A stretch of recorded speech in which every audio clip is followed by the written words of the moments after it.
Hello, my illustrious heathens and heroes. Welcome to episode 6, The Lost Tomb of Khaem. We accidentally had some issues last episode, switching over to our new channel, so the episode ended up becoming a very exclusive one for those who came out and supported us on our first day under Heathens and Heroes.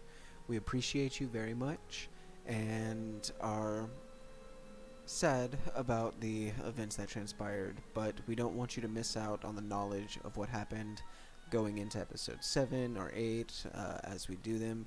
So, here is the recap for you.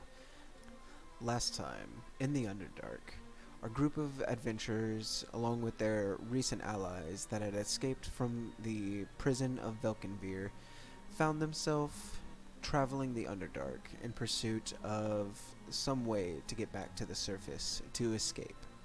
As they were traveling, they met some gnomes, and then from there, they got a little bit of water, a little bit to refresh themselves at an underground stream.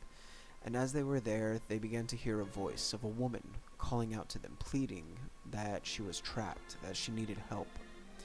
Finding with this woman's voice, there came a intense sense of intuition of where to go to get closer to the source. They traveled it and found themselves eventually in a large open chamber that had at its center a floating temple with a natural stone bridge connecting to it. They traveled across that bridge and saw at the end a person standing there. A tall, 7-foot, broad-shouldered figure in cloak and hood. They approached and called out to them, and after a bit of conversation, he lowered back his hood, showing a man with fair skin, chiseled jaw, long black hair, and pure golden eyes. He introduced himself as Arcados, and was here investigating the source of this voice, this intuition as well. Together, they pushed open the doors after realizing solely that it was a bit more intense than they expected, a bit heavier. These 10 by 10 marble slab doors leading into this bronze temple. And so they entered into the first chamber, and they saw depictions on the walls of a female sorceress who with writing in Elven that said Brisis of Khaem. She had servants about her and retainers, a sword of flame, and these floating islands that were all depicted in this room. Then they saw stairs and traveled down about 100 feet along a series of stairways until they arrived in what looked to be some sort of religious altar chamber, except the depictions in these rooms had their carvings gouged out, and the actual altar itself, one made of marble, looked like it was broken and had pieces of it missing. Yet all of these marks were old, ancient marks, not looking like this place had been disturbed in a long time. So, seeing this and 2 doors before them, one to the south and one to the east, they pushed through the south doors. And during this, their allies, Eldith, Darendil, and their new mount, Flamon, stayed behind. Ront assisted to help them get the south doors open so they could get inside, but seeing a sarcophagus in there and these doors closing as the people went through them because of the weight of the door, he was told, you can go back, and he did. So, they investigated this southern room, and within they saw clay pots, about a dozen, each with an animal totem atop. And Kragor opened one up, searched inside, and he found old, dried, slightly formaldehyded organs. Putting that back and going to the large black sarcophagus that was in there, they tried to open it. The first attempt ended with Nandor having his hands kind of slammed a little bit, but between him and Arcados, they managed to get it off. And as it did, a loud voice boomed out, declaring them trespassers, defilers, cursed. And on the inside, they saw the statue of Brysis rather than the body itself. They tried to get the statue out, but it seemed to be glued unnaturally to the base. So they took out a little bit of anger on it instead by chipping off pieces of it. Then, afterwards, they pushed through back into the main chamber, the altar chamber, before going into the eastern room. Once they arrived, they heard the voice call out, "I can hear you, up above. Don't leave me." And as they entered, being a little suspect, Arcados went through and began to tap on the 4 servant sarcophagus that they found within this eastern chamber. And as he went through tapping, one of them ended up rousing the specter within, and 4 specters rose up, the specters of the servants that were left behind. And they attacked the group, causing them to push back and retreat to the altar room to give them more space to fight these creatures.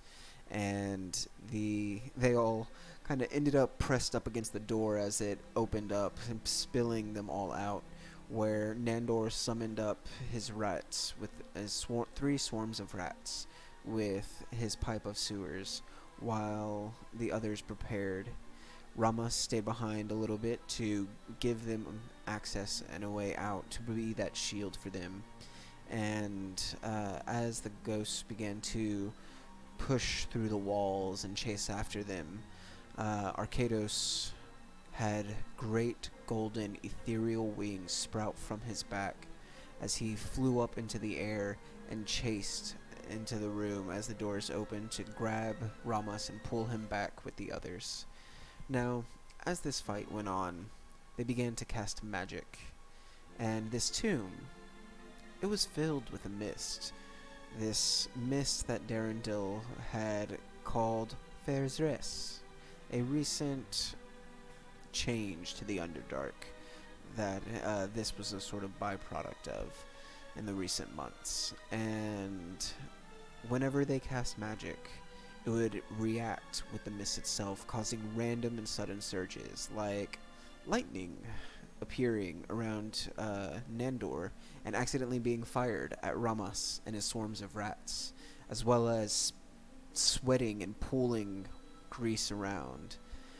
Now, not all the things were bad, as they fought the specters, and Arcados tried to cause them all to flee with his turn undead, although only one actually ended up fleeing, unfortunately, but it was long enough for them to handle the 3 that were remaining.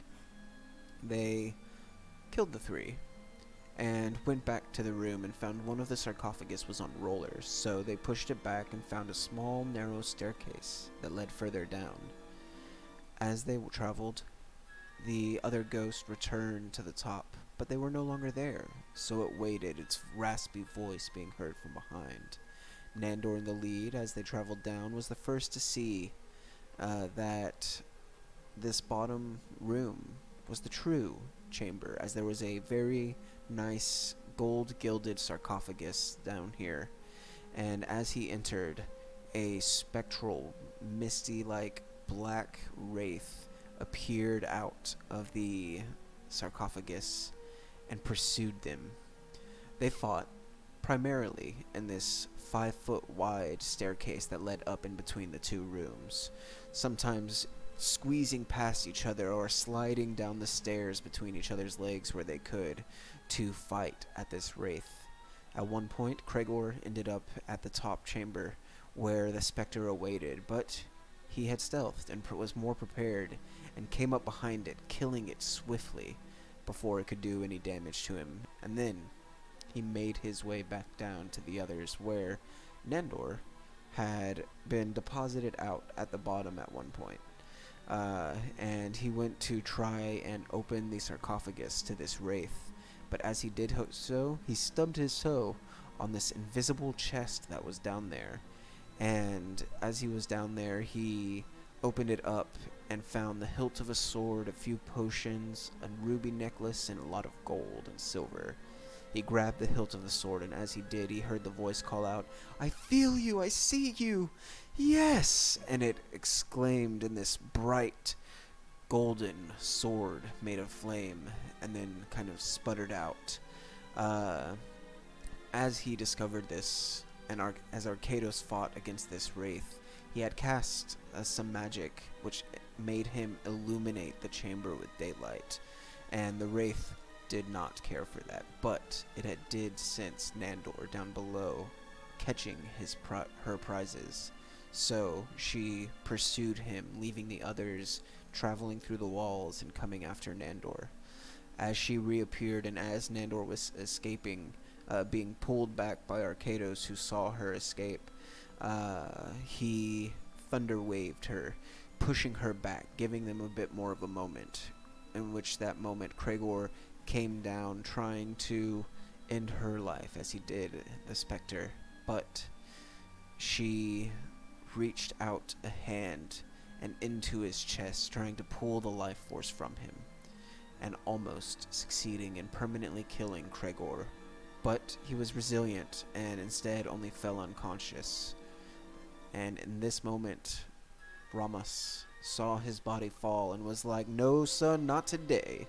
So he came down, he charged that wraith, and he split her in half with a strike so powerful he even cleaved some of the stone below. Then, as Arcados was pushing Nandor up, Raumas was grabbing Kregor, they fled this terrible space with their bag of loot and everybody intact for now, to make their way back up to the surface to where everybody was raiding, and they find themselves depositing onto the stone bridge outside, preparing to rest. And that is our last episode. So, if you want to see what happens next, join us at twitch.tv/Heathens and Heroes, as one word, where we will be streaming usually Wednesdays around 9 p.m. You can also find us on twitter.com/heathensheroes, no and, to find any updates or any other relevant event information. So until then, y'all take it easy, stay awesome, and we will see you soon.